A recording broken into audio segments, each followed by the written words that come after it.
Herkese merhaba sevgili takipçilerim. Sevda'nın Örgü Evi YouTube kanalıma hoş geldiniz. Bugün sizlere şiş işi, yelek örneği, hırka örneği yapabileceğiniz bir örgü anlatacağım. Örgümüz için böyle orta kalınlıkta yelek ördüğüm iplerden kullandım. 3 numarada şişim var. Şimdi böyle parça halinde başladık. Bakın ajurlu, böyle damla damla örgü modeli. Umarım sizler de beğenip yaparsınız. Bakın arka yüzü bu şekilde. Ön yüzü de bu şekilde. Harika bir örnek. Biraz rengi koyu olduğundan pek göstermemiş olabilir ama bakın başladığınızda hem kolay hem de zevkli bir örgü olduğunu göreceksiniz. Şimdi bugün sizlere 2 tane ajurunu bir de ortadaki örneğini anlatacağım. Ajur için 4 ilmek, örneği için de 4 ilmeğe ihtiyacımız var. Hemen örneğimize geçelim. Biraz uzun örnek. Ara ara zaten göreceksiniz modelimizi de. Şimdi ajur ve örnek dedik. Hemen başlayalım. Şöyle ilmeklerimi attım bakın. Arka yüzden modelime başlıyorum değerli izleyicilerim. Kenar ilmeğimden sonra bir tane ilmeğimi düz örüyorum. Bir ilmek doladım. 2 ilmeği bir aldım. Yine bir tane ilmeğimi düz ördüm. Bu ajuru için. Şimdi de 4 tane ilmeğimi ters örüyorum. 3, 4. Şimdi yine ajuru için bir düz örüyorum. Bir doladım. 2 ilmeği aynı anda kestim. Yine bir tane ilmeğimi düz örüyorum. Ve kenar ilmeğiyle sıramı tamamlamış oldum. Şimdi örgümün ön yüzüne geldim. Kenar ilmeğimden sonra bir tane haroşa ördüm. Bakın bir ilmek doluyorum. Yine 2 ilmeğimi aynı anda kesiyorum ve bir tane haroşa örüyorum. Bu ajur için. Şimdi modelimiz için burada 4 tane ilmeğimiz var bakın. Hemen birincisinin arasından bir girdim, 2 doladım. 3 içinden bıraktım. Kalan 3 tane de ilmeğimi düz ördüm. Şimdi yine bir tane haroşa örüyorum, bir doluyorum. 2 ilmeğimi aynı anda kestim. Bir haroşa ördüm ve kenar ilmeğiyle sıramı tamamlamış oldum. Şimdi örgümün arka yüzüne geldim. Kenar ilmeğimizden sonra bir düz, yine bir doluyoruz, yine ikisini. Bu ajur arkalı önlü örülen bir ajur. 4 ilmek üzerinden. Şimdi yine 1, 2, 3 tane ilmeğimi ters ördüm. Burada bir ilmekten 3 ilmek çıkartmıştık. Onları da yine bir ilmek yapıyorum. Yine ajurdayım. Bir düz, bir doladım. Yine ikisini bir düz ve kenar ilmeğiyle sıramı tamamlamış oldum. Şimdi örgümün ön yüzüne geldim. Bir haroşa, bir ilmek dola, ikisini aynı anda kes. Yine bir haroşa. Şimdi buradaki ilmeğimi düz ördüm. İkinci ilmeğin arasından giriyorum. Bakın bir doladım. 2, 3. Yine aynı 2 tane kalan ilmeğimi düz örüyorum. Bir haroşa, bir doladım. İkisini kestim. Bir haroşa ve kenar ilmeğiyle sıramı tamamlamış oldum. Şimdi arka yüzde aynı şekilde örüyorum. Bakın ajurları görüldüğü gibi örüyorum. Ve örnek olan yerde de 2 ters aynı anda kesiyorum. Yine bir ters örüyorum. Ve doladım. Yine aynı şekilde. Burası arka yüzü. Buradaki 4 tane ilmeğimi bu şekilde yapacağız sevgili izleyicilerim. Bitene kadar. Bakın ajurda bir ters, bir doladık ve ikisini bir aldık. Yine 1, 2. Hemen yanındaki zaten belli ilmeklerimiz. Bakın. 3 tane ilmek ve bir düz ördüm. Yine bir haroşa, bir doladım. İkisini kestim. Bir haroşa ve kenar ilmeğiyle sıramı tamamladım. Şimdi burada üçünü yaptık. 4 olana kadar aynı işlemi yapacağız. Şimdi tekrar ediyorum bakın. Yine aynı. Ajurlarda hiçbir değişiklik yok. Görüldüğü gibi örüyoruz sevgili izleyicilerim. Bir ters bakın. Yine üçünü aynı anda kesiyorum. Bu şekilde. Sonrasında yine 2 tane kalan ters örüyorum. Bir düz, bir doluyorum.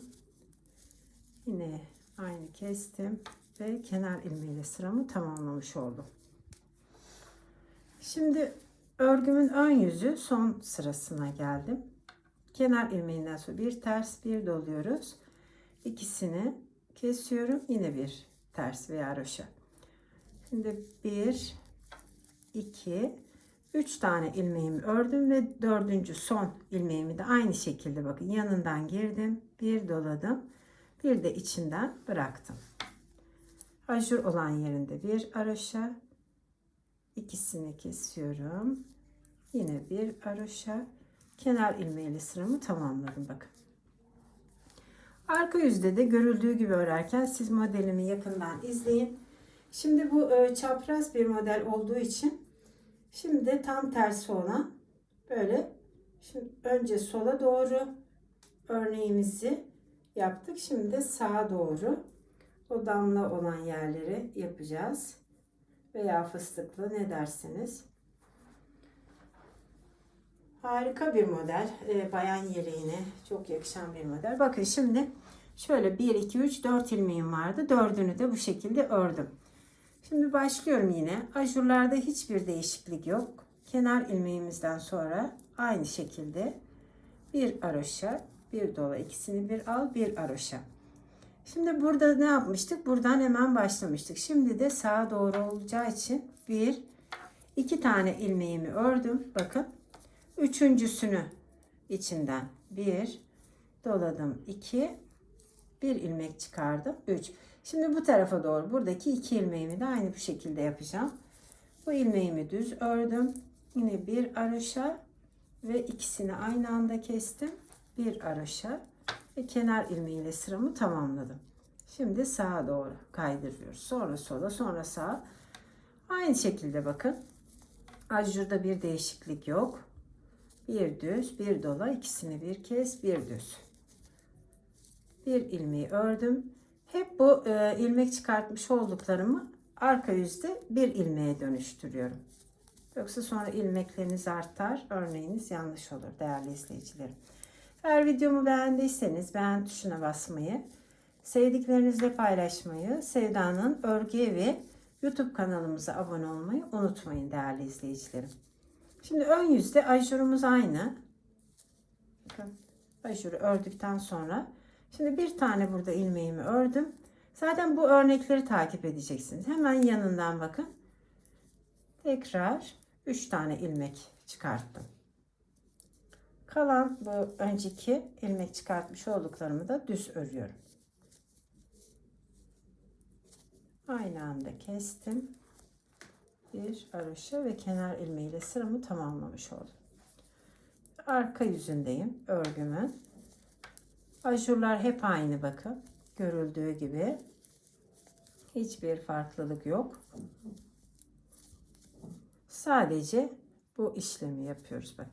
Bunu bir ilmeğe dönüştürüyorum. Şimdi ön yüze geldiğim zaman modelimin son sırası ve videomu tamamlayacağım değerli izleyicilerim. Kenar ilmeğimden sonra bir haroşa, bir doladım. Bakın ikisini aynı anda kesiyorum. Bir haroşa. Şimdi buradaki hemen bir ilmeğimi bakın. Bir doladım, 2 ve 3.